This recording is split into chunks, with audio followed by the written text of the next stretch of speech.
Call the meeting to order. I invite you to begin with the Pledge of Allegiance. I pledge allegiance to the flag of the United States of America and to the republic for which it stands, one nation, under God, indivisible, with liberty and justice for all. Roll call, please. Gehrig? Here.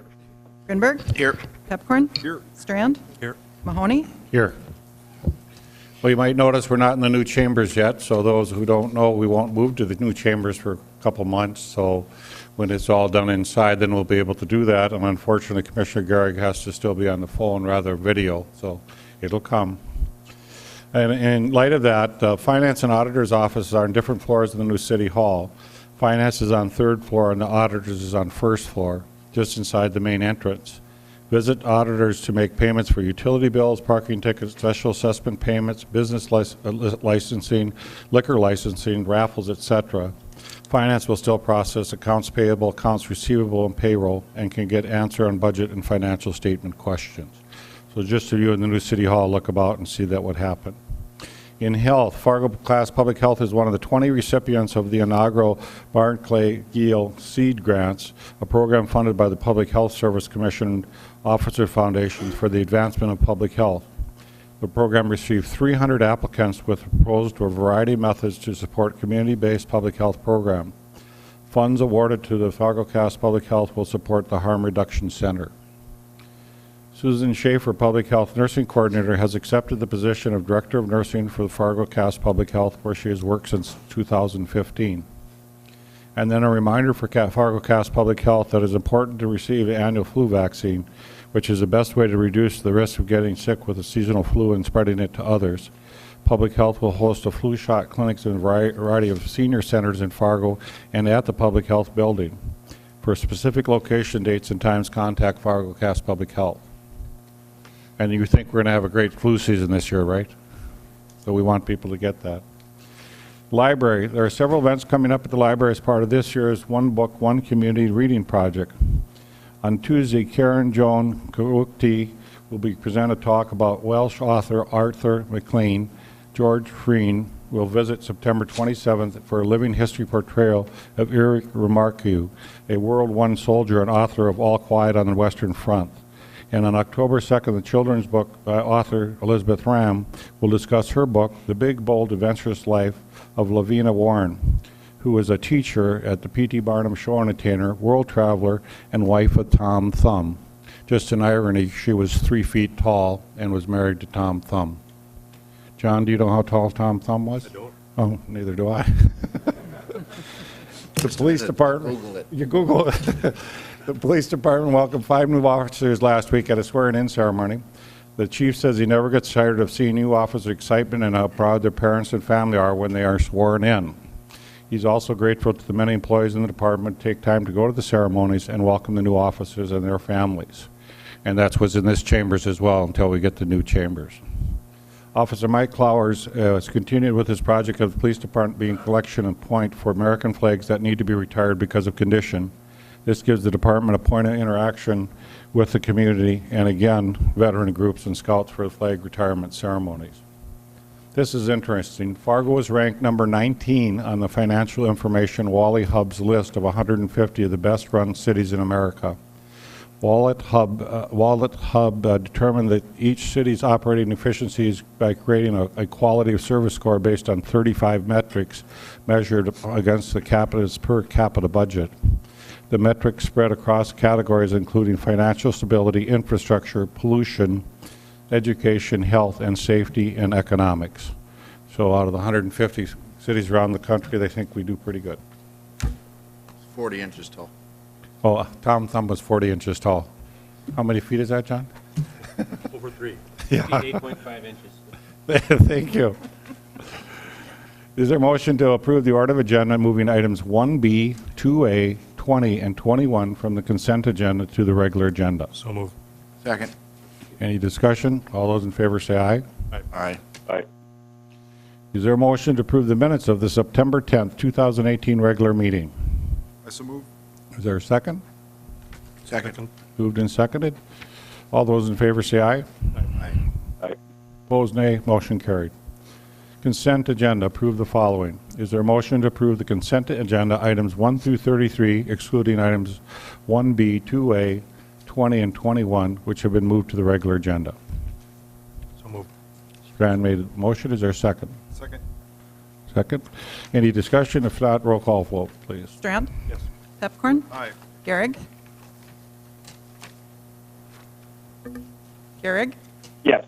Yes. Rudenberg. Aye. Mahoney. Aye. Item number 1, Greater Fargo Moorhead Economic Development Corporation. Joe Rosso will explain. Joe, good to see you.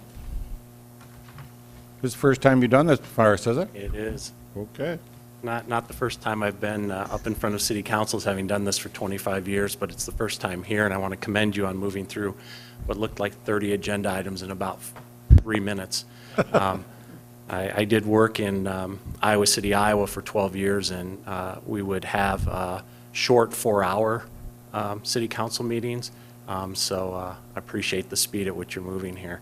But I did want to take the opportunity to introduce myself to you, Mr. Mayor, and the council, and all the citizens of Fargo. I've had the opportunity to be on the ground now as the CEO of the Greater Fargo Moorhead EDC for 2 months, and in that time have had a lot of really strong conversations with the leaders in this community, both the public and the private sector, about what's happening here. And based on that Wallet Hub ranking, it doesn't surprise me, quite frankly, with how strong the city's been run in its finances.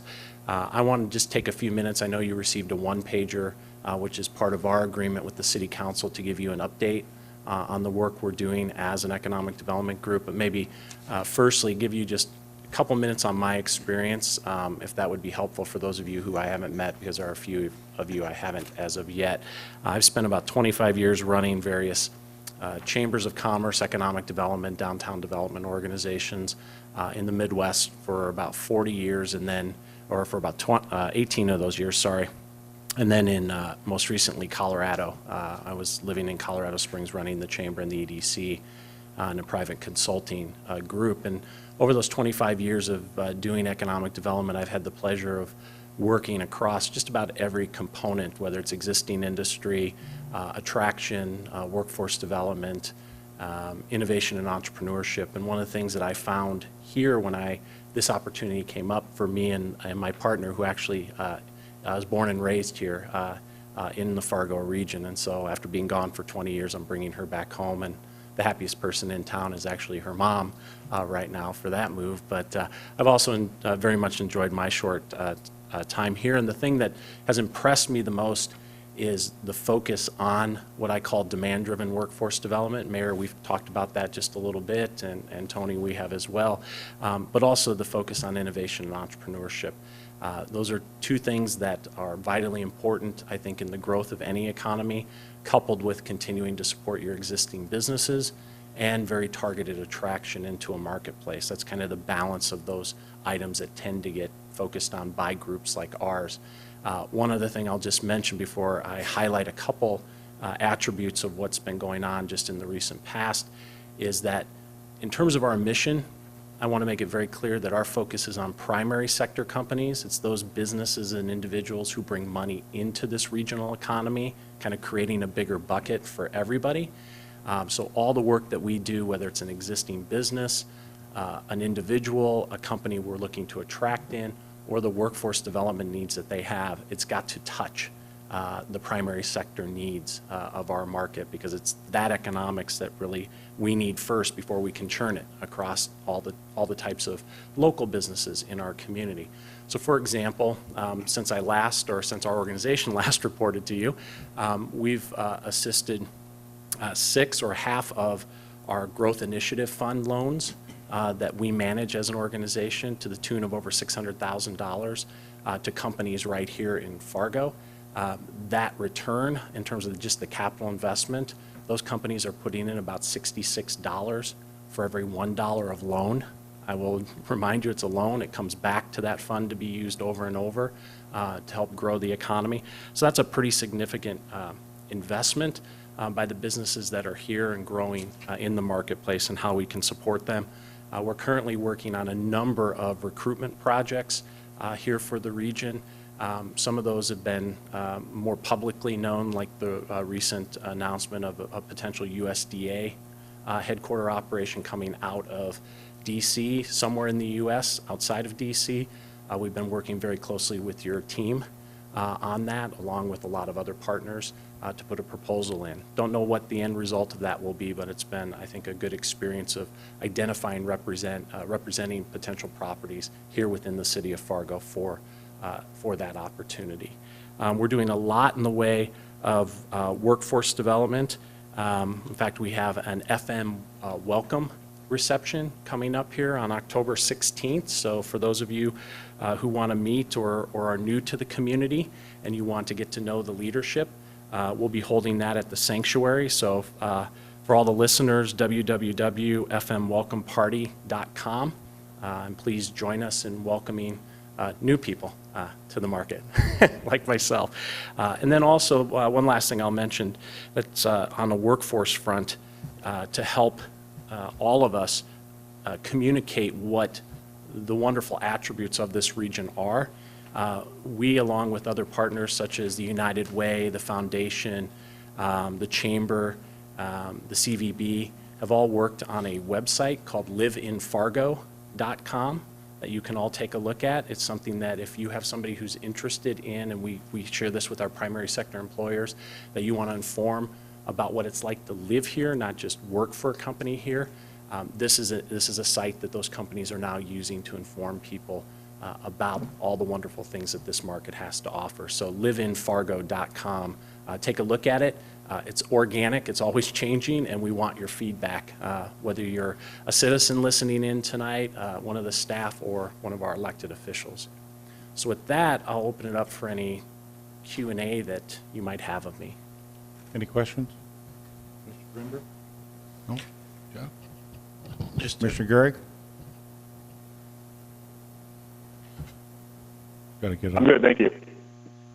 Just a comment. I am excited about your arrival, Joe, and as we spent some time here a few weeks ago, the lingo connected with my tenure when I was in the traditional economic development business, and I appreciate your comment on primary sector and that focal point, and I can tell you I look forward to working with you as one member of the commission, and I know Commissioner Pepcorn with the Tax Exempt Review Committee, and Mr. Gilmore, Mr. Hushka, and all of us look forward to working with you to move forward and grow our community. And I would hope that your leadership and your tenure in other states could help bring some perspectives as we have this debate about incentives. Yeah. And I always look to the EDC as a kind of the bedrock of economic development and use of incentives. And so I look forward to working with you to advance that topic so the public better understands the true meaning of return on investment and the reasons that those are in place, which are largely for primary sector. So I just commend you, and you're off to a great start. Great. Well, thank you. Mr. Strand? Thank you, and I join Commissioner Grinberg in welcoming you to our fine city, and I'm sure your wife is delighted. Couple thoughts. You'll see an agenda item later tonight which ties somewhat into your issues of workforce development. We're going to be having a discussion about a community land trust, which emanated to a degree from studies regarding workforce development. So look forward to maybe your connecting and participating with Tim Beaton and the FM Area Foundation and the leadership of the broader community. And one other seed I'd just like to plant into your thinking. We're discussing, some of us, to what degree English language learning can help our workforce in whatever ways. So if you have thoughts of that topic going forward, we're going to be opening up those discussions and seeing what at a community level our needs might be, and discussing how we can address some of those needs with regards to workforce. So just sharing those two thoughts with you. Well, if I could just share a quick thought on, especially on the first issue, I've had the opportunity to visit with Tim on several occasions and bringing up the concept of the land trust for the region. Workforce is a very ubiquitous and important issue, and there are a lot of organizations that play a role in helping to address workforce within our region. And I think before I came here, obviously the leadership saw the importance of that because you had the United Way and you had the Foundation, CVB, us, the chamber, higher education, a lot of organizations focused on this. The key for me is where do we focus in our efforts as an EDC, and how do we support efforts that others are standing up that tie into this bigger initiative around workforce, and what Tim's doing and what I know of it, I think is something that's important for all of you to know about, and as a region for us to get behind. Thank you. And then, Joe, I just wanted maybe to share with the commission is that you looked around the world and you saw Fargo, North Dakota as really kind of a cool place that had a little buzz. Isn't that why you took the job?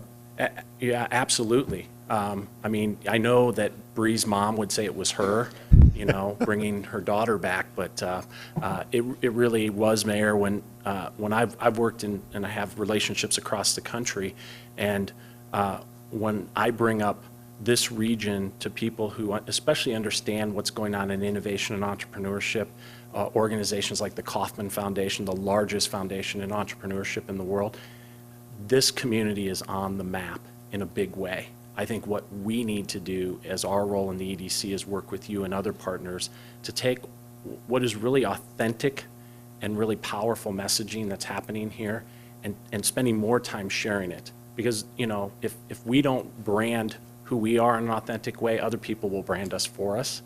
And so I make a commitment as the CEO of this organization to work along with you and others, because it's not any one organization's job to do that for a whole regional economy.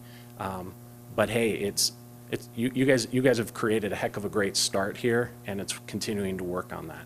You're not going to do a rebuttal, are you, John? No, Commissioner Mayor, Strand? if I recall, you're a friend of the mayor of Colorado Springs.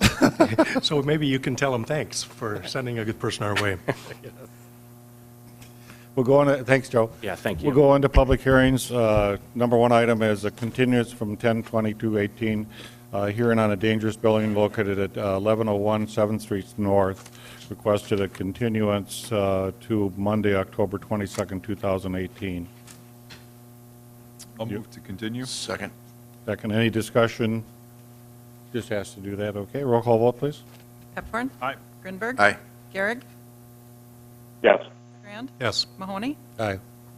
Item B, application filed by SMC Fargo JV, doing business as Fargo Courtyard, for Class ABH alcoholic beverage license at 2249 55th Street South. Chief Todd's going to be up here for this one. Mayor, Steve Sprague Commissioners, I'm somewhere? standing in for Steve Sprague, who's out of town. This application is for an ABH license that would allow the hotel to serve on sale or off sale. This only applies to hotels that at least have 100 rooms or more. The application is mainly to allow Courtyard by Marriott to have a bistro that would offer alcoholic beverages. This type of business model is common for most of the Courtyard by Marriott locations in the country, and the applicant would like Fargo location to be no different. Our investigation into this applicant did not cover any issues that lead me to believe there had been any problems with the issuance of this license, and the background check was fine.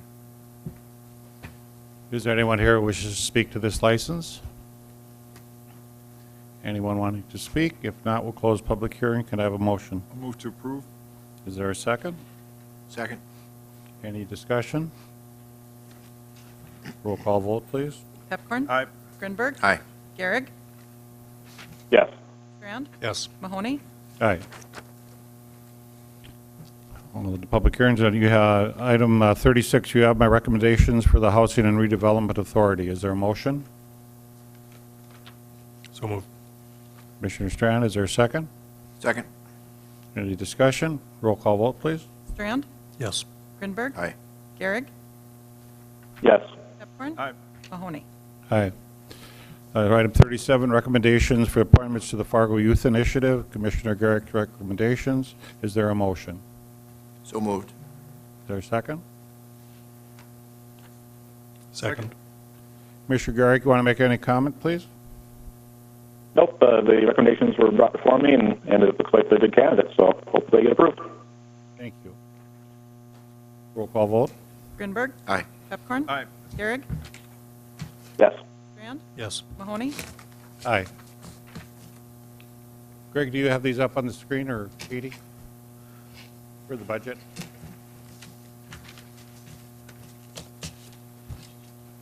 So budget had a public hearing last time, and this time we're going to go for approval. I just wanted to review a couple things that we had talked about previously to remind public and ourselves what's going on. So we can go next slide, please. So it's a continuation of our current major initiatives, the police department, police and Board of State's electric corporate offices, permanent flood protection, FM diversion, and in-town levies, working towards the Red River Valley water supply, our new water treatment plant startup, a focus on neighborhoods and code enforcement, fostering strategic economic development opportunities, opioid reduction efforts with treatment options, and portion of the general fund capital funded through a capital project fund. Next slide. Prioritizing some of our new initiatives, and we reorganized the engineering and inspections department, making them separate areas and hoping their inspection department's beefed up a bit. I think we've hired somebody, Bruce, or? Yes? Yeah, please. We are in the course of looking forward for a facilities manager. We're continuing to fit up Border Straits Electric Building for new Fargo City Hall Central Headquarters. Got a new fire truck and completion of market personnel wage survey. We're going to complete the survey as well with fire and police. Bruce? Thanks. Bruce, Inspections. We appreciate the opportunity to work under planning in the past, and we are looking forward to the new inspections department, independent, to work with all the commissioners and the departments as we see fit. And we think we've always worked with everybody very well and created new relationships with all the departments, and we're going to keep moving forward with our goals and objectives of the city. Thank you. Thank you. Keep working hard at that. I think the neighborhoods appreciate that, don't they, John? They really do. Thank you for your work. We're also looking at a Performing Arts or Civic City Plaza Task Force. I think Commissioner Pepcorn, you had your first meeting with Commissioner Strand and getting some direction and going somewhere.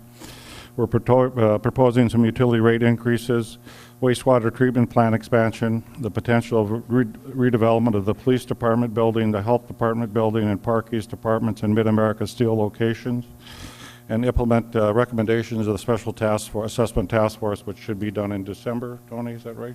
You and Tony are working on that? On the proposed fleet adjustments, you'll see we did make, Commissioner Pepcorn had suggested we go down on the single-family residence from 450 to 350. We did make that adjustment. The rest is as we talked about in the previous discussions. Overall, that brings our general fund budget go up 1.9%, which is a modest increase with the growth of the city. I think that's fantastic. I think our budget committee worked real hard to keep this a trim budget. Now, a couple of things were asked about general fund, how much we had left in our fund balance and what's been going on. So I just wanted to address that a little bit, question of a mill levy reduction. Number one, running a city is a tough endeavor. Leaders must administer external affairs and services while keeping internal operations functioning smoothly, all on limited budgets. Ultimately, however, some are run better than others. So we're ranked in the top 150 largest cities nationwide by Wallet Hub, and we rank number 7 as far as overall quality of services. And I think that's fantastic. That's a good credit to our employees and a great job they do all up and down the ranks. General fund revenues is always something we've asked about. So when we take in money every year, what you can see here is we're relatively flat. If you didn't take in fund transfers, we're around $80 million, and it fluctuates up and down, but it basically does not grow a lot.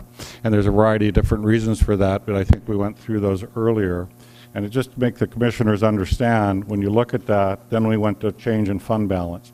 So we've always talked about how much money should we have in the fund balance, and it was around 25% it's supposed to be. We had it up as far as 38, 39 million. And what we've done over the last 2004 to 2017, we've done mill levy reductions of 7.25 mills that we've done on the last 4 years. So basically we've been going down, and what you can see is our fund balance started to go down as well.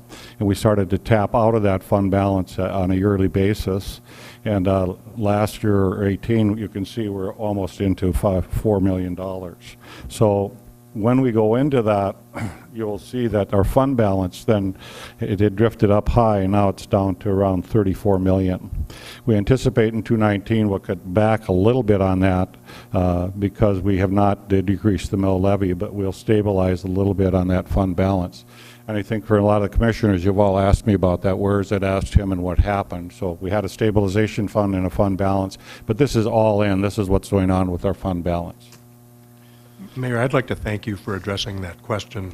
It's one not only some of us have, but the community has as well, and it's good to get more detail to substantiate the status of the balance and why we are not just dipping into it to Yeah, and Commissioner arbitrarily Strand, you're reduce exactly mills. right, because we had this discussion, several commissions, we've talked about this, and the commissioners have asked, let's dip into a little bit of the fund balance, but I think we're where we should be. I don't really like to go much lower in case different things go in our economics. Next slide, please. Our July rating remained unchanged, however, the outlook changed from stable to negative. This is when we had our in the evaluation, citing a decline in local sales tax and a decline in state aid. So when we had our evaluation by our financial partners, they said, hey, we're a little concerned about this if that doesn't pick up. So a stagnation or decline of city tax base would be a reversal of the city's strong economic trends and a deterioration in our operating reserves and liquidity. So what we elected to do is to not do another mill levy reduction and just keep our budget tight, and that's what we have done. Next one. So I think I've addressed the issues you wanted me to address in regards to the budget. And my recommended suggested motion is to approve the preliminary budget as the final budget for 2019 and the proposed tax levies as presented. Any discussion?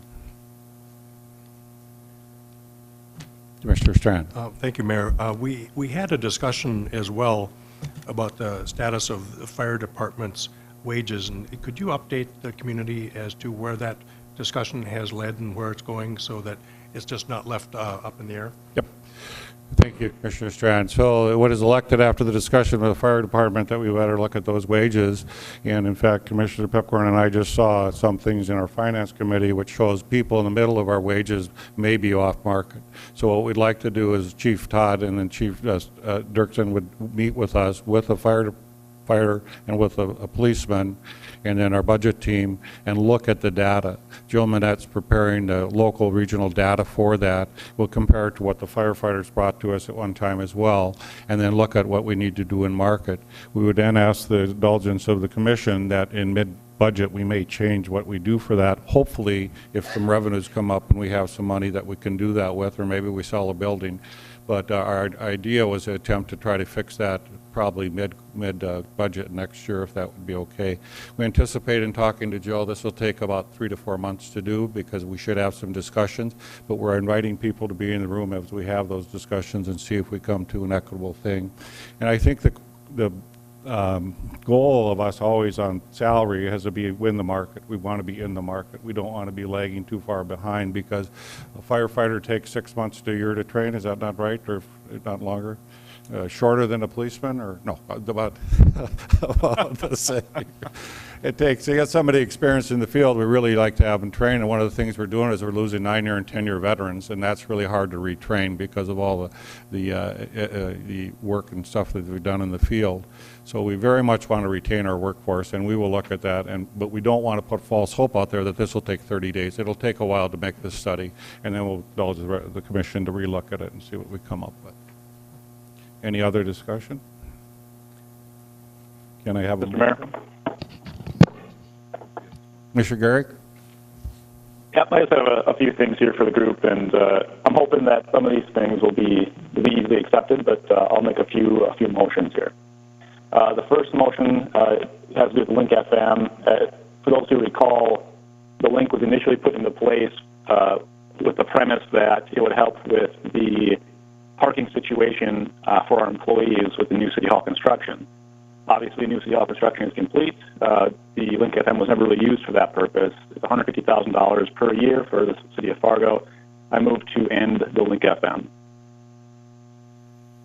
Is there a second? Just one clarification for the commission, though, how much we put in is $39,000 because the city of Moorhead puts money in as well. So it would not be a $150 million savings. So.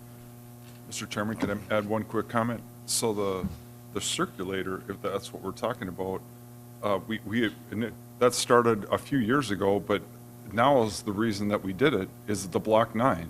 We are going to have some tremendous parking pressure in the next 2 years when Block 9, which it's already started now, and that's one of the reasons that we did the circulator. So to me, to end it now, this is part of the reason. I do agree that we should be a little more responsive about changing the route, especially I think Moorhead, you know, they're having some changes with the occupancy of their mall and things like that. So I do think we should look at the route, but to me, the parking issue is going to be greater now than at any time, especially the next 2 years. So thank you. So do I have a second?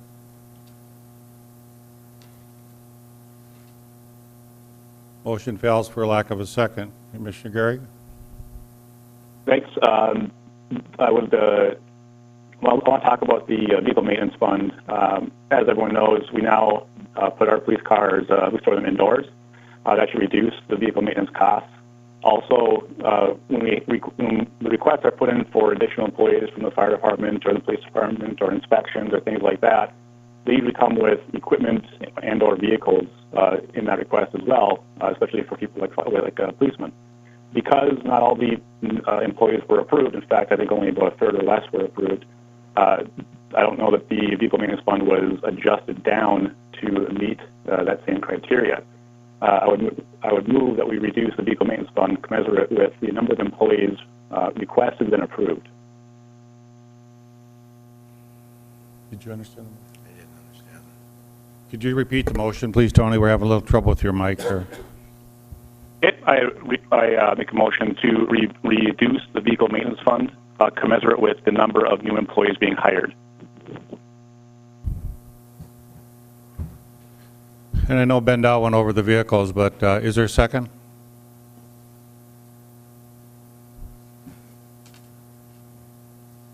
Motion dies for lack of a second. We did review the vehicles quite intently by the Budget Committee, and I think Ben's as tight as he can be, but anyway. Motion fails for lack of a second. Tony, do you have another one?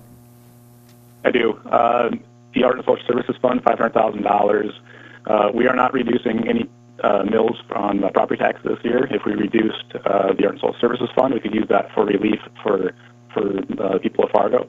Right now, you know, we're talking about pay for our employees. We're talking about new firemen pay. We're talking about a lot of different things and how tight things are.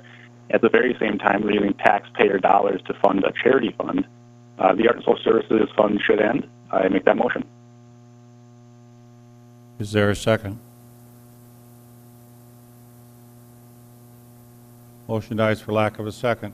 Commissioner Gehrig. The COLA, if I understand it correctly, it's about $1 million.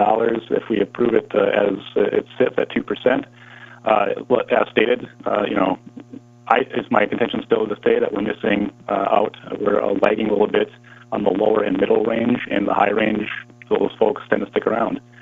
So instead of a 2% across the board, I make the motion to go to a 3-2-0 model. That model will save the city $500,000. Is there a second?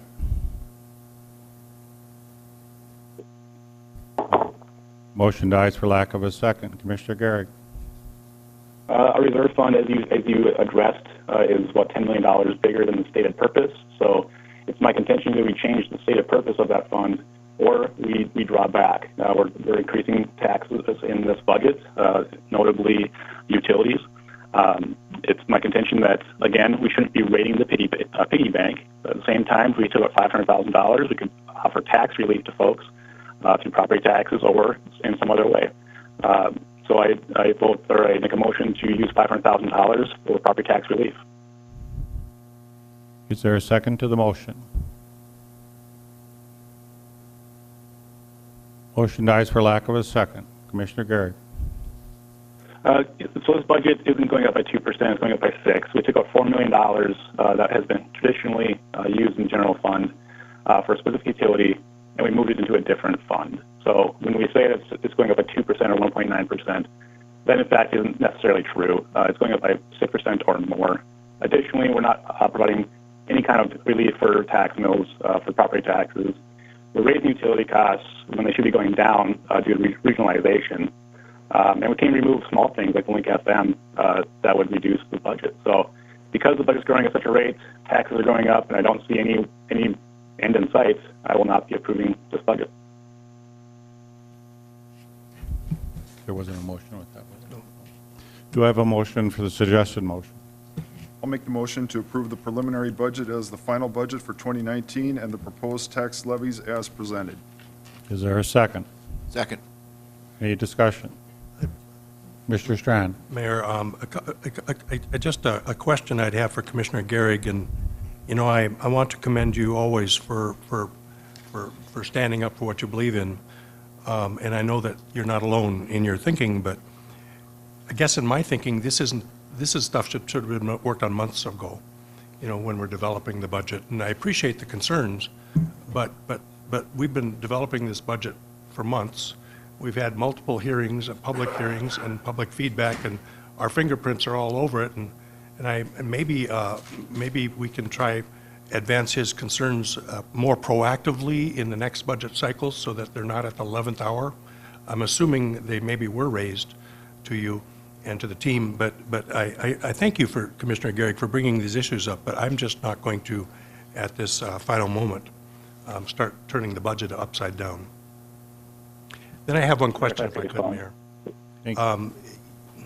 If I could call on the police chief for a moment. As I read the budget, you have a bit of an increase for one person in staff, one full-time employee, and you always have vacancies and so on. In light of today's climate for public safety, you know, we've just have some real serious issues facing our community, which your department is at the forefront of, with these violent crimes, murders, and trends that we're facing. My concern is are we prepared to have some flexibility going into this budget cycle if we need to? And at what point do we decide that that's needed or not, or whatever? My sense is the public support is there for whatever we can do to step up public safety, and I don't mean to put you on the spot entirely, but I'm just curious, you know, if we can open this door and keep that open for the year going forward, Chief. Sure. Mayors, commissioners, and Commissioner Strand, it's a good question.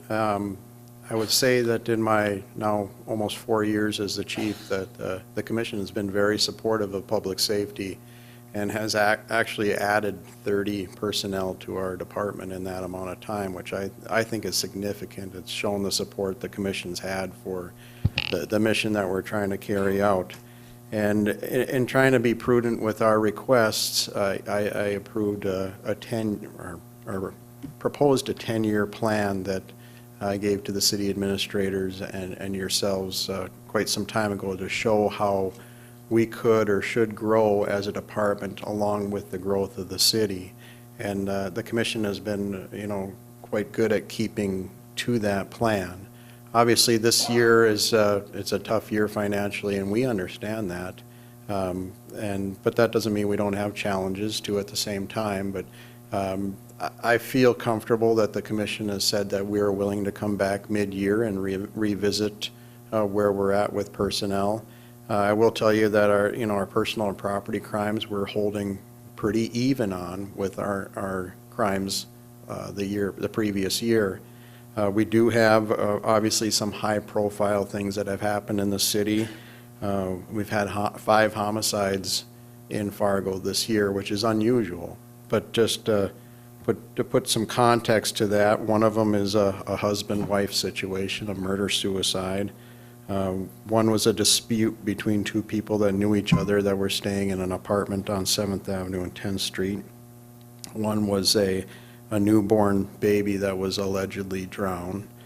And then we have Friday's incident between a father and a son in an apartment. And then Sunday morning, the shooting at McDonald's in the parking lot there. So I think that our investigations will show that in these situations, the people knew each other. There was some type of connection and something that led up to the situation, and that I wouldn't go as far as to say they're not a public danger if they're at large, because anybody that kills somebody else, I consider them a dangerous person until we get them into custody, because we don't know what they're going to do. But as far as the personnel and the resources the city has given me, I'm comfortable and very happy with what you've given us. And Commissioner Strand, we had talked to the chief about mid-cycle as well, looking at our budget at that time. We'd like him to fill the vacancies he has now, and if he comes to us and said all our vacancies are filled, and I'd like to request some additional, that will come back to the commission. Right. It takes us approximately 3 to 4 months to go through a hiring process and the backgrounds and the polygraphs and the psychological and the testing. And then it takes us another 5 months from the time we have them to get them trained before they're on their own. So we're talking 9 to 10 months every time somebody leaves us that it takes us to replace that. That's why you'll never see the police department completely full to capacity as far as the people were allotted. And that's only happened one time in the 31 years I've been with the city, and that was for only 24 hours. So I doubt I'll ever see that time again. And Chief, you know, it goes without saying, but our community is very, very fortunate and very appreciative, and our department, your department, has the highest regard and respect in our community and among our leadership. And I want to thank you and pass that on down through the ranks. The work isn't easy, but if there's any needs, I hope we hear from you. And I'm grateful for that, and I'm fortunate to be a chief of an organization where I know right now, since Friday, our detectives have been working around the clock to get these 2 homicides resolved, and I have every confidence in them that they'll be able to do that. And the chief knows it's not like TV. It takes hard work and effort to find out who did the murders, and it takes what we call that intelligent policing, and we've got the best, the finest, so they do a great job. Thanks, That Steve. is true, Mayor, but there are times when you tell me you've got 48 hours to solve this. Any other comments? Mayor, if I could, Commissioner Garrick. just to address John's concerns, and I think they're legitimate and fair. You know, things like the Link FM, the COLA, the Art and Social Services Fund, and the Reserve, I know that I've made public comments at our meetings regarding these things. The other things, you know, I work with Bruce and Mike and certainly contacted the mayor about my concerns about those as well. So I hope it doesn't feel like that I'm trying to throw these things at the wall and see if they stick at the final hour. These are things that I'm trying to, you know, tell the public about and work with the commission on reducing these things. And, you know, the things that I brought up, if in total would have all been approved, would have been $2.5 to $3 million.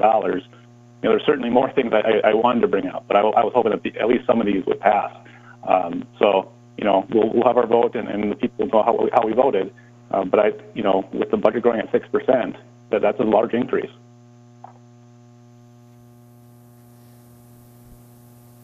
Any other discussion? The budget team did look at all of Tony's recommendations. I got them 2 weeks ago. We did evaluate them, and I stick to my budget, but that's always a discussion when people have different ideas. But I think it's a solid budget, and I think the budget team worked long and hard on this, so thank you. Roll call vote. Pepcorn? Aye. Grinberg? Aye. Garrick? No. Strand? Yes. Mahoney? Aye. Item 1B, amending sections 380101, 380103, 380105, 380106, 380107, and Article 3801 of the Chapter 38 of the Fargo Municipal Code relating to street lighting and traffic control devices. Jeremy Gordon to explain. Yeah, good evening, Commissioners, Mayor. Jeremy Gordon, Traffic Engineering. I'd worked with the Assistant City Attorney on revising this ordinance. So just a little background, this is what was created when we created the Streetlight Utility Fund. And this is what allows us to bring in revenue as a utility. And with the budget being approved, we thought it would make sense to start revising this ordinance. So to receive and file today and schedule it for the first reading 2 weeks from now. So with that, I can answer any questions. Commissioner Strand. Thank you, Mr. Gordon. You know, this request to have us have an explanation came from a citizen who, you got to hand it to people who read the fine print and who read the consent agendas and read every item. I really respect that when they do. I think the context was in the sense of to what degree will this impact the utility, the customers, and to what degree will it impact specials? And will this relieve specials for like streetlight facilities, which we've been doing in the past. And I think that was the general sense of this, what's the end result and the trickle down or impact directly to taxpayers and to the consumers of utilities. Okay, so for a single-family residence, it would be an increase of $1 a month. For the apartments, it'd be from $2 to $4.50, and then for commercial properties, $8 to $16. It really won't do anything to special assessments. It's strictly for maintenance. So we've got 2 electricians that currently are funded out of the streetlight utility. There's 5 others that do some streetlight and some traffic. So those 7 would be funded out of this newly created utility fund, or amended. So this isn't necessary for infrastructure, this is for service and maintenance of It's basically for maintaining what currently exists. That's great information, thank you. Yep. And Jeremy, we're taking out of the general fund now. You're moving it all to the street utility fund, those 7 positions. Yeah, there's 400,000 plus or minus in staff, and then 300,000 in maintenance costs. Thank you. Mr. Chairman, so one of the things that we're doing is, in the older parts of town, the lighting isn't as good as and so what we were trying to do was, we weren't doing it all at once. We've been trying to do it neighborhood by neighborhood. So that's kind of the concept. And so some of the people were concerned in Roosevelt, well, if you go through, the lighting needs to be upgraded. And so it's a public safety thing, not only a quality of life thing. And so that was our concept, that we basically are trying to upgrade the older parts of town to match the newer parts of town. So that, go ahead, John. If I might, those upgrades, though, are through specials, and you're talking service and maintenance No, through this fee. you're correct. The dark areas of town that we are lighting, those are 100% special assessed. This is just to fix what's broken. Okay. And Okay. And I think that's the heart of the question that I was getting from the citizen was, would this reduce the specials or change the specials, or is it a shift from specials? And I was curious too, actually. Thank you. Really shifts what taken out of the general fund to make it strictly to street lights, so then we know utilities on that and maintenance on that. So if my street light goes out tonight, how long will it take for you to repair it? it depends. I've gotten in this trap. So if it's a bulb issue, it should be pretty quick. But if somebody dug up and hit the wires and cut the wires, it might be a while to get a contractor on board if they're severely damaged. So it depends, but usually it's 2 days. I hate to belabor this, but some of us attended the North Dakota League of Cities. Are we shifting to LEDs everywhere? Yes, all of our new stuff is, ever since probably 2011 or 2012, yeah. Thank you. Do I have a motion? So move. There's a second. Second. Any discussion? Mr. Mayor? Garrick? Yep, just to put a bow on it, we took, like you just said, this used to be out of the general fund. So when we moved it out of the general fund, it made it look like the fund was going down, when in fact it was just being funded a different way. So the discussion we just had about approving the budget, that's what I was talking about, was moving the funds out. So instead of a 2% increase, it's more like a 6% increase. I just want to make that clear for everyone listening that that's what happened. Roll call vote, please. Strand? Yes. Pepcorn? Aye. Gehrig? No. Grinberg? Aye. Mahoney? Aye. Item 2A, Jeremy, you left too quick. Amending Section 8-140-25, Article 814 of Chapter 8 of Fargo Municipal Code relating to bicycles. Chief Todd or Jeremy? Oh, Chief Todd, okay. I guess I drew the short straw today. I think Commissioner Strand thought some people may want to comment to this, so that's part of why he pulled it. Sure. The commission asked us to look at bicycle ordinances and make some amendments in that ordinance. Nancy Morris is primarily the person that has worked on this, but she's out of town and asked if I could stand in for her. So I'll answer your questions the best I can. So this is average fine goes from what to what? Well, before you saw that the fines were limited to $5 for bicycles, and the direction we felt we received from the commission was to change the ordinance to reflect more of what a traffic offense would cost, whether it's on a bicycle or in a vehicle. And so that's primarily what we've tried to do, but we've also tried to recognize that some of these things might Some of these ordinances might be more applicable to where younger people or kids are involved, and so we've tried to maybe parse a little bit of that out and leave that at a $5 fine, like giving a kid or another kid a ride on your bike, on the back of your bike, and things like that. Commissioner, you had a couple of people want to talk, or you want to talk? Thank you. I don't have any specific questions for you. I've heard from 3 or so citizens. Are any of you in the audience, I see some out there, is that Tom? Or could you come up, please? And I see we have a MetroCog Bike Pedestrian Safety Commission member there. But if you folks would introduce yourselves, and if you do have some feedback, just general feedback. What I was looking for was some public discussion. And this came up as a comment at a meeting a couple of meetings ago. Commissioner Pepcorn raised the issue. Then last meeting, it was all of a sudden on an agenda. And what I'm hoping is that we've satisfactorily engaged the community. So we know where they're at. We have them help us shape our discussions, our directions, and so on. And that's why I'm hoping that we can continue that dialogue. Justin Christan, Thank you, Justin. 508 19th Avenue West, West Fargo. Sorry about that. I used to be here in Fargo. I've been about 12 years in the area, and former employee at MetroCog, the Regional Bicycle and Pedestrian Planner, and pleasure to be here. I think it's great to have a conversation around active transportation, and I had a few questions. I'll put them in the atmosphere and see if I can get a little more clarity on sort of what's happening. I picked up a piece from Chief Todd talking about alignment of fines to those of motorists, which is not unusual. And I'm not opposed to fines, period. So I'll get that out there. I'm not anti-automobile by any means. I drove here in a Kia, and I'm quite happy to have that Kia. But I do love my bicycle and love to be able to get out on our network. We have a wonderful network. So I guess the first question is, has there been a demonstrated need or measurable desire from citizens to raise the fines specifically, or is it just a subjective feel that's kind of come over the commission? We don't normally get in a dialogue discussion. You could Okay, ask your question, sure. or is that the only That's question fine. you're going to ask? I'll pose that, and just a few other thoughts.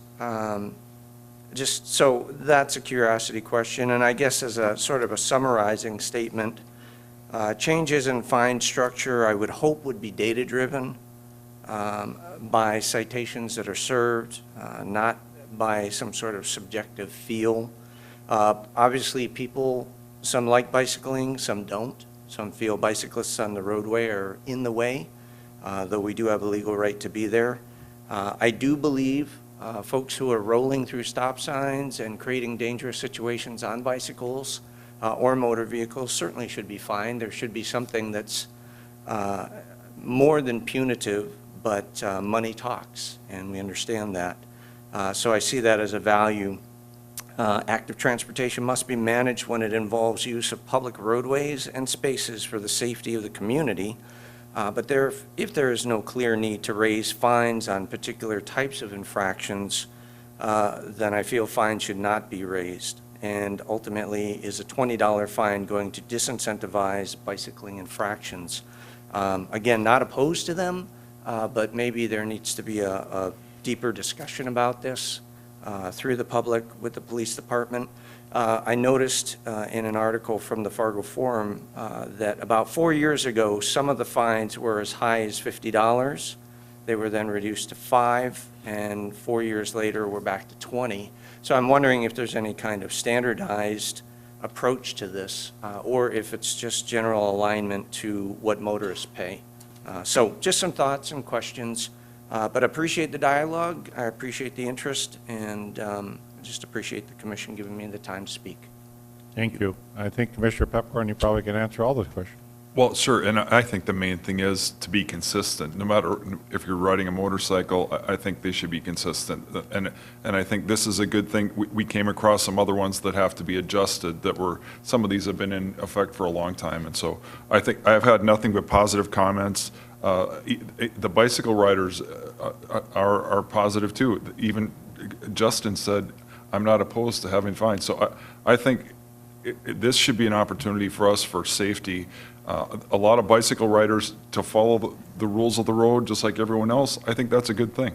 And so I think the $20, it's just as long as it's the same, whether it's a motorcycle or not. That's common sense. Thanks. Mr. Strand? Is there anybody else out there who wanted to address us on this?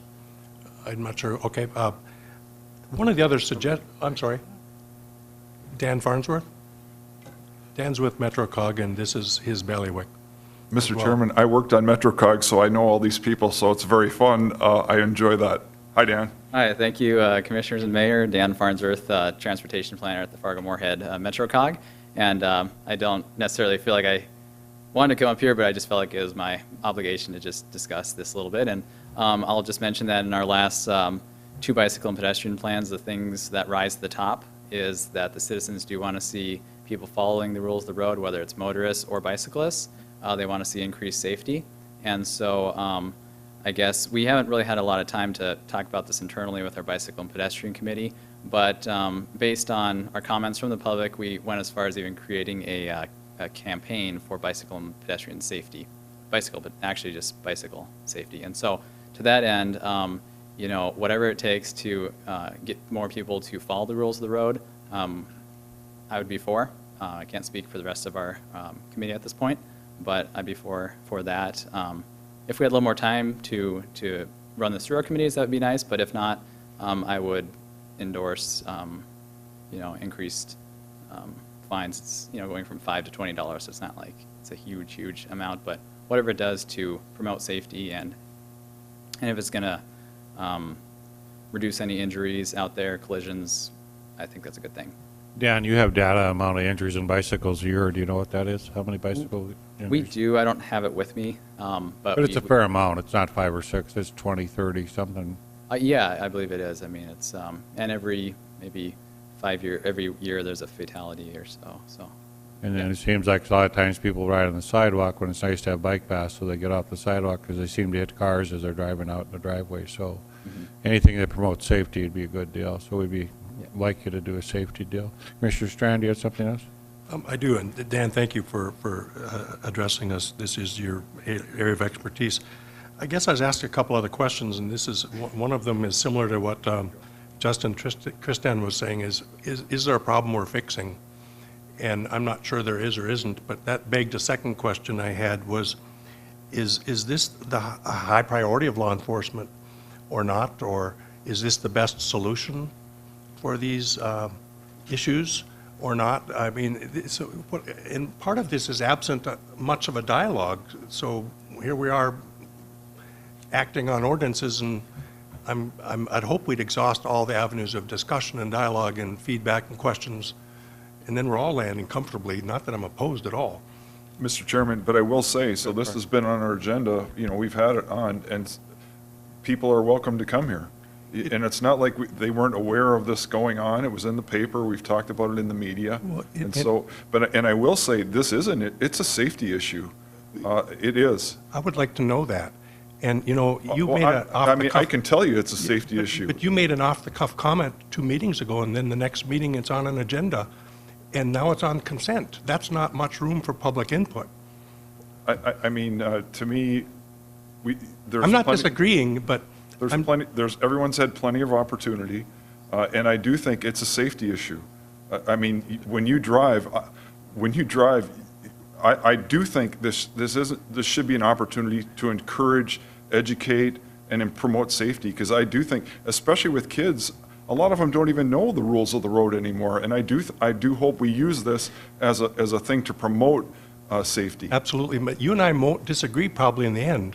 It's just how we get there, you know, and who's involved in the dialogue. And is this a priority of law enforcement? Or is this going to be an excessive burden that somebody say, hey, you didn't pick up that bike that was obviously breaking the law? And then on the other hand, why do we have laws if we can't enforce them or don't enforce them? A $5 fee might not mean and so versus 20. I just am curious. Yes, let me just maybe start at a different point here. We do provide some bike safety for kids, where we teach them about the rules of the road and emphasize the importance of that, and wearing helmets and through our Fargo Police Picnic, as well as our unity events in the different, at the different schools this fall that we do out in the parks. We partner with people to give out bike helmets too, and encourage safety. The $5 ticket is not much deterrence, and the officers know that, and so therefore, $5 tickets aren't being written.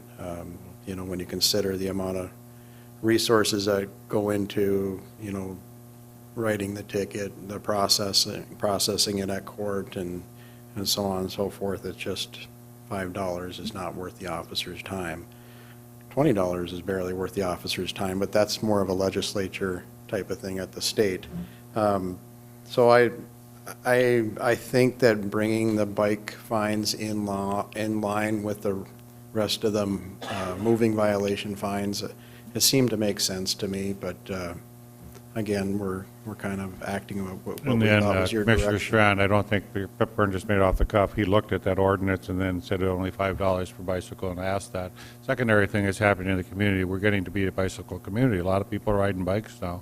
So we are going to see an increased clash between a motorist and a bicycle. So I think David was just looking at our fines and stuff for going down, and I can take the time of an officer for a $5 fine. That's spending a lot of time and resources on a $5 fine. So I think that's where the interest came to that. Of course, we can't go any higher. We learned that. We can only go so high in the city of Fargo, or we can't go any higher than state limits. So meaningful fines would be hard to do that, and I think that's why you say even the $20 is, it might catch somebody's attention, but it's not stop them from riding their bike. And we've also tried to balance that with what kids might be doing. I mean, before we started this discussion, and actually still now, for a child under 12 to ride their bike downtown is technically a $40 fine, if they're not with their parents. So we're trying to bring that back into something that's reasonable, move that to the $5 aspect, and then move the moving violations that might cause a danger to somebody back to the $20 fine. So you made some readjustments that were reasonable, and you're not going to chase the kids around the neighborhood. Yes, sir. And we also have the officer's discretion every time they're out dealing with Mr. Grant. something. Explain to us what a first reading is, and is there a second reading in the follow-up? Is that what, so there will be another opportunity for the public to? Eric, you're up. Yes. Eric Yeah, Johnson. The next step will be in 2 weeks to have second reading, which is also final passage. And that won't be on the consent agenda? No, it will be. Routinely, it's on consent agenda, yes. Okay. Can be pulled, or... We can pull it now, John, if you'd like it pulled. I just want anybody in the bicycle community to know this is your window to have a discussion, to give us your input, to give us your feedback, give us your best thinking, and so we're all, like, as much as possible, going the same direction. I'm not disagreeing with it at all. It's process. So do I have a motion? Mayor, you have somebody else wanting to speak? I think. Thank you for the opportunity. My name is John Peterson. I live in North Fargo. I ride my bike to work as often as I can.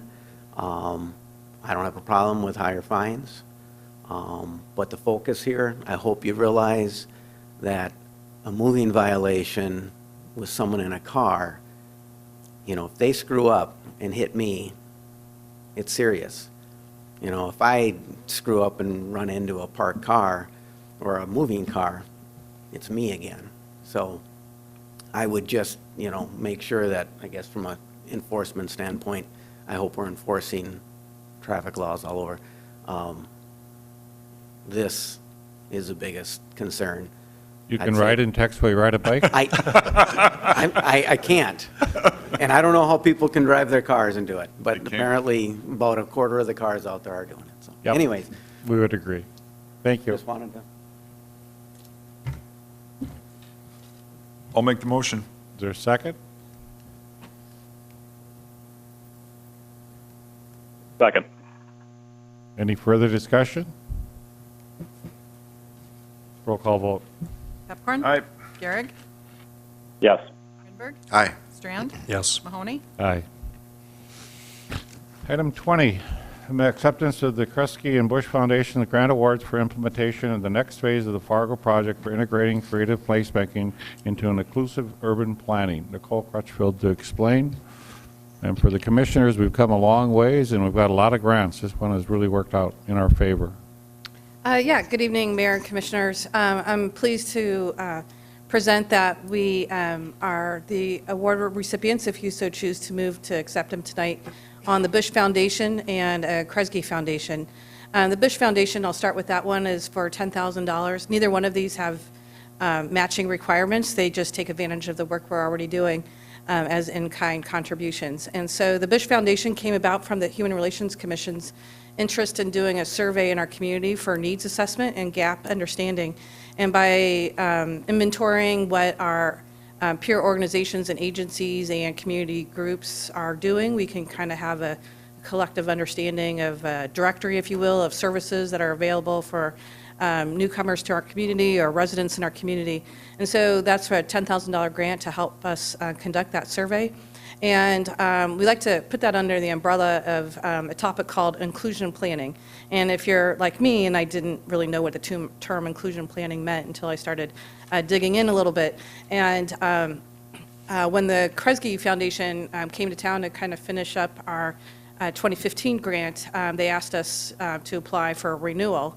And so we were blessed and said renewal. And so they said, well, what is some of the work you're doing? And so we highlighted the Human Relations Commission work, and they said, we'd like to be part of that, and asked for us to submit for a grant. We only had about a week and a half, 2-week turnaround time to submit for that grant.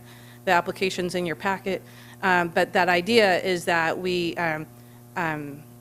as staff, we kind of assess the work that the Human Relations Commission is doing and recognize that we are missing a few people at the table, including artists, the police department, and the health department. And so the grant is to help get those people around the table and to take the work we did on the Fargo project and bring it to other parts of our community with neighborhood level demonstration projects with artist-led activities and working with the police department and other great community things that they're doing. So be glad to answer any questions. I have more of a presentation if you'd like that, but I know that time is short as well.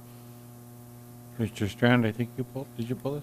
I did, and it was mostly to let the public know this good news, and especially, you know, the constantly evolving dialogue and discussion in our community about inclusion and diversity and the movement of the Human Relations Commission moving forward on that particular topic to get some more data and to assess our status in every regard is especially important work we're doing. So thank you for that. You're not going to tell them about the wind? When you walk down into it, there's a special movement of the wind and you can become inspired. You don't think Strand should go over there? What's that? I think I missed what you just said, Mayor. I thought you told me there was a special place in the valley that had the wind blow through there in a special way, much that we deal with wind in North Dakota, but I thought that was a place of inspiration, but. Sure. Is there a second? Second. Any further discussion? Roll call vote, please.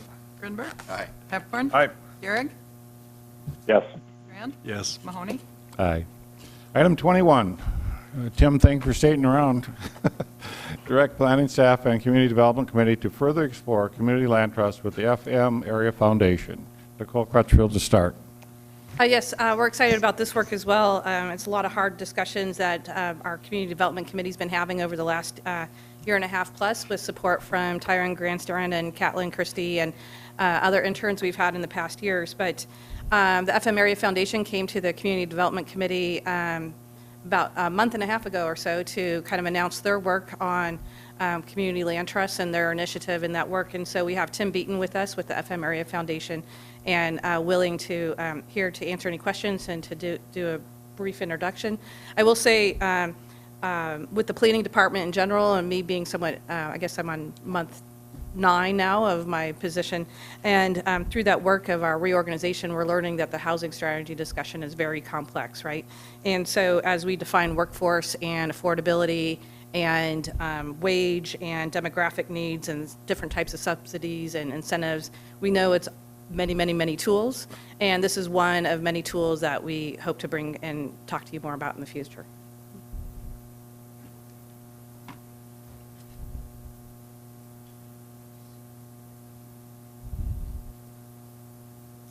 with the remarks that Joe made and the ones that Commissioner Strand made and what Nicole made, I'm almost inclined to say any questions and sit down. You've heard an awful lot about it. My name is Tim Beaton. I'm the Executive Director of the Fargo Moorhead Area Foundation. Here to tell you a little bit about what has happened, why we did it, why the foundation has done this, and also to make a request from the city.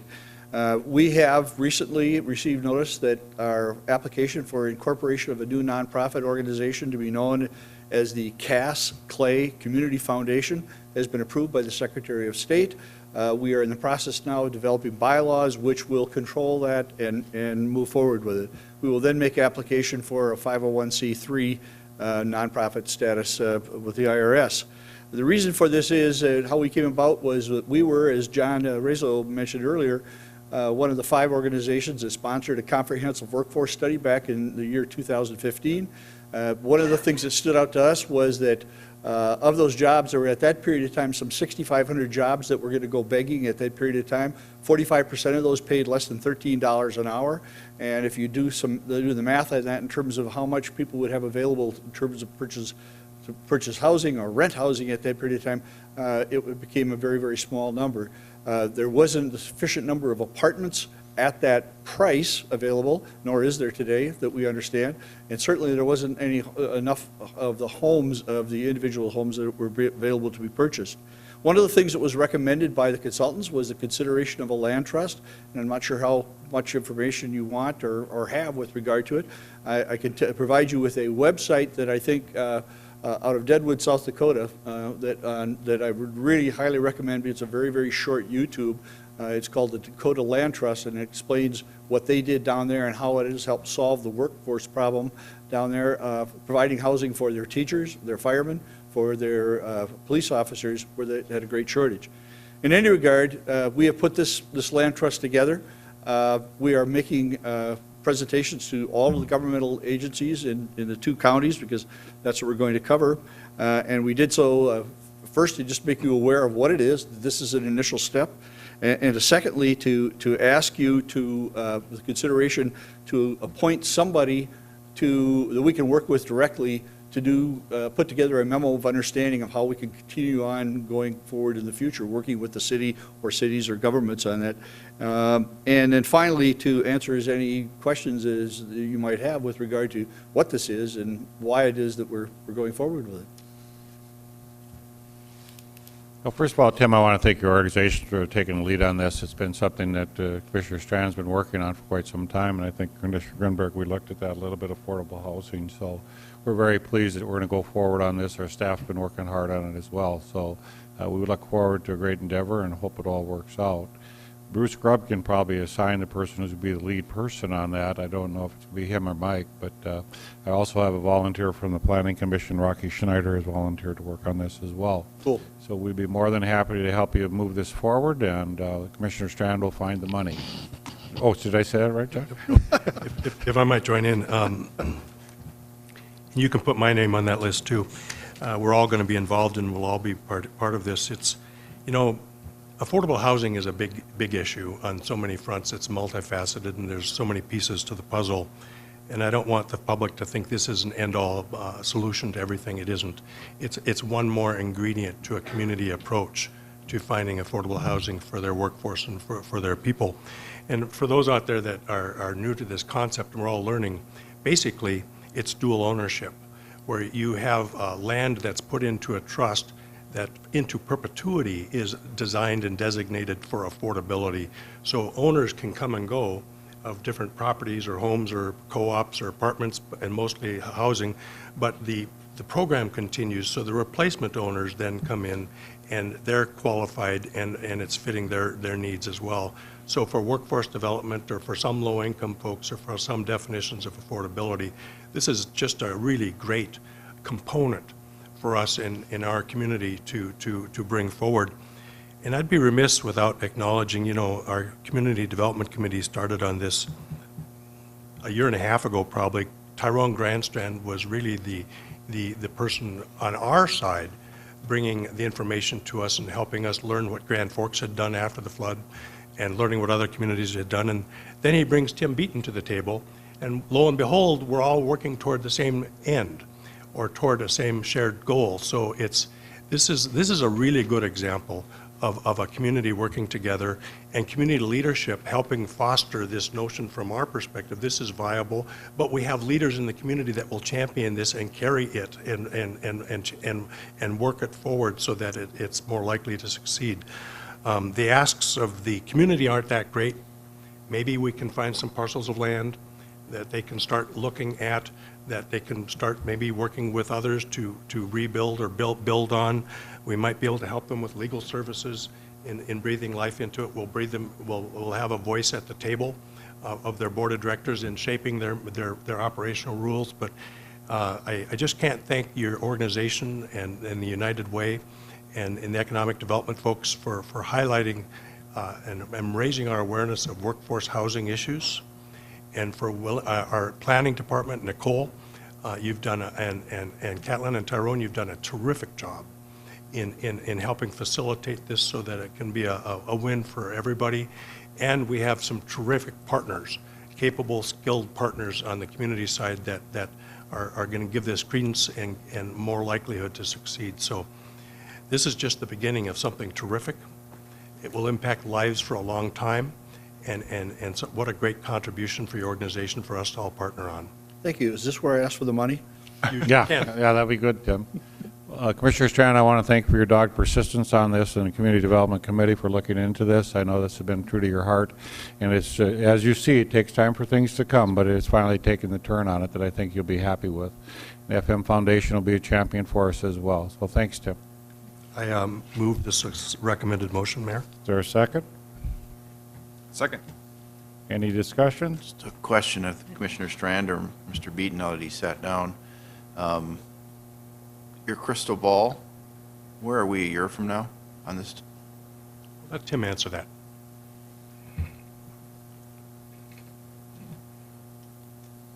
As you look at what we've seen the experience of other communities in developing them over the years, there's going to be some activity, but really to get it full flowing, it'll be 3 years by the time that we see actually the activity taking place and getting up and sustainable, where it's fully financially sustainable by itself, where the organization won't need to look for outside sources on it.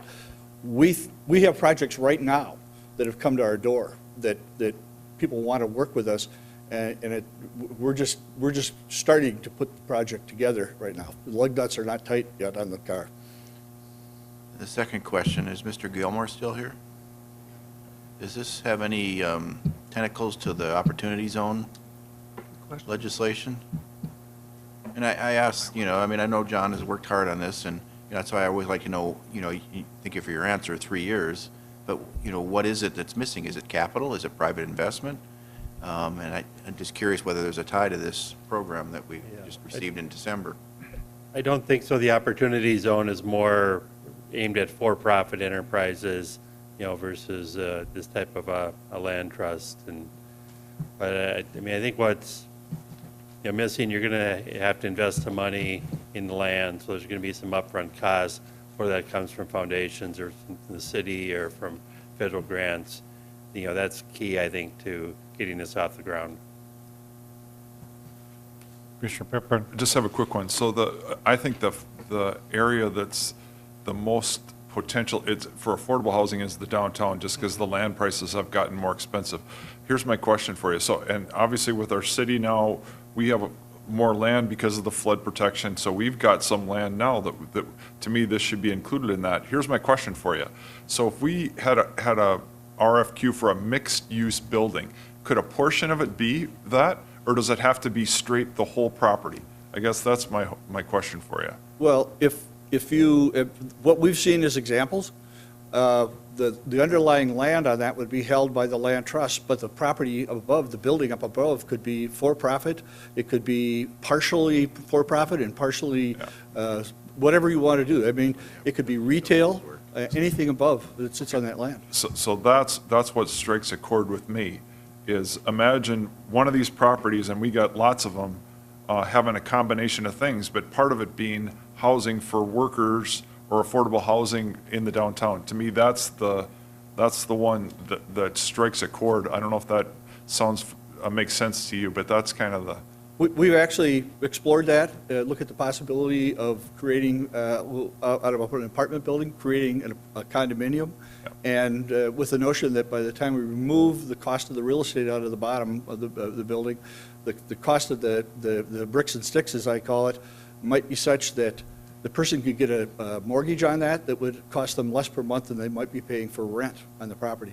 And I'll just make this observation too, that one of the concerns that we've heard from people is that banks would not be able to lend money based upon the fact that the real estate was not included in the transaction, and that's not so. We've talked to the three biggest entities here in the community, and they have all said, no, they do it all over the countryside. As a matter of fact, one of them recommended that we look into putting together a land trust.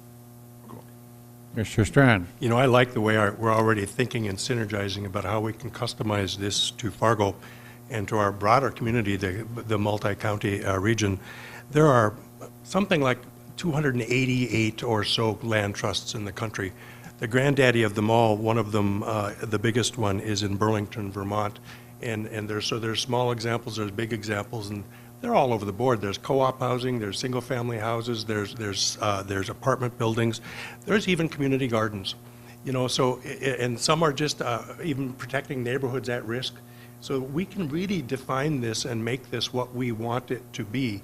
And you take that energy of our land and you take the community input of leadership and you get it into a mixed-use project that has housing and other entities.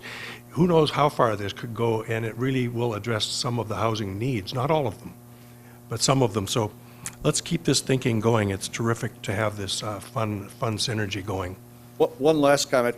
This is not going to be an ongoing project of the Fargo-Moorhead Area Foundation. It's our intent to create this as a new freestanding nonprofit corporation, and we will create a new board of directors, and that will be spun off completely. They will be their own operation, not one of ours. Thanks, and that would be amiss not to mention that Tim Beaton brought on a new board member, April Walker, who kind of helped to figure out how to navigate the city. Absolutely. And said nice things about the city government, so she's kind of helped you figure out what to ask. Absolutely. She knows, I could go into a little deeper, but she knows an awful lot about the city government. You bet. I'm just pleased you just asked John Strand for $500,000. Thank you, Tim. There. You can exit. Any other discussion? Roll call vote, please. Strand? Yes. Pepcorn? Aye. Garrick? Yes. Grinberg? Aye. Mahoney? Aye. Any other business? Is there a move to adjourn? I so move. Is there a second? Second. All those in favor say aye. Aye. Aye. All right. Thanks. Thanks, Tony.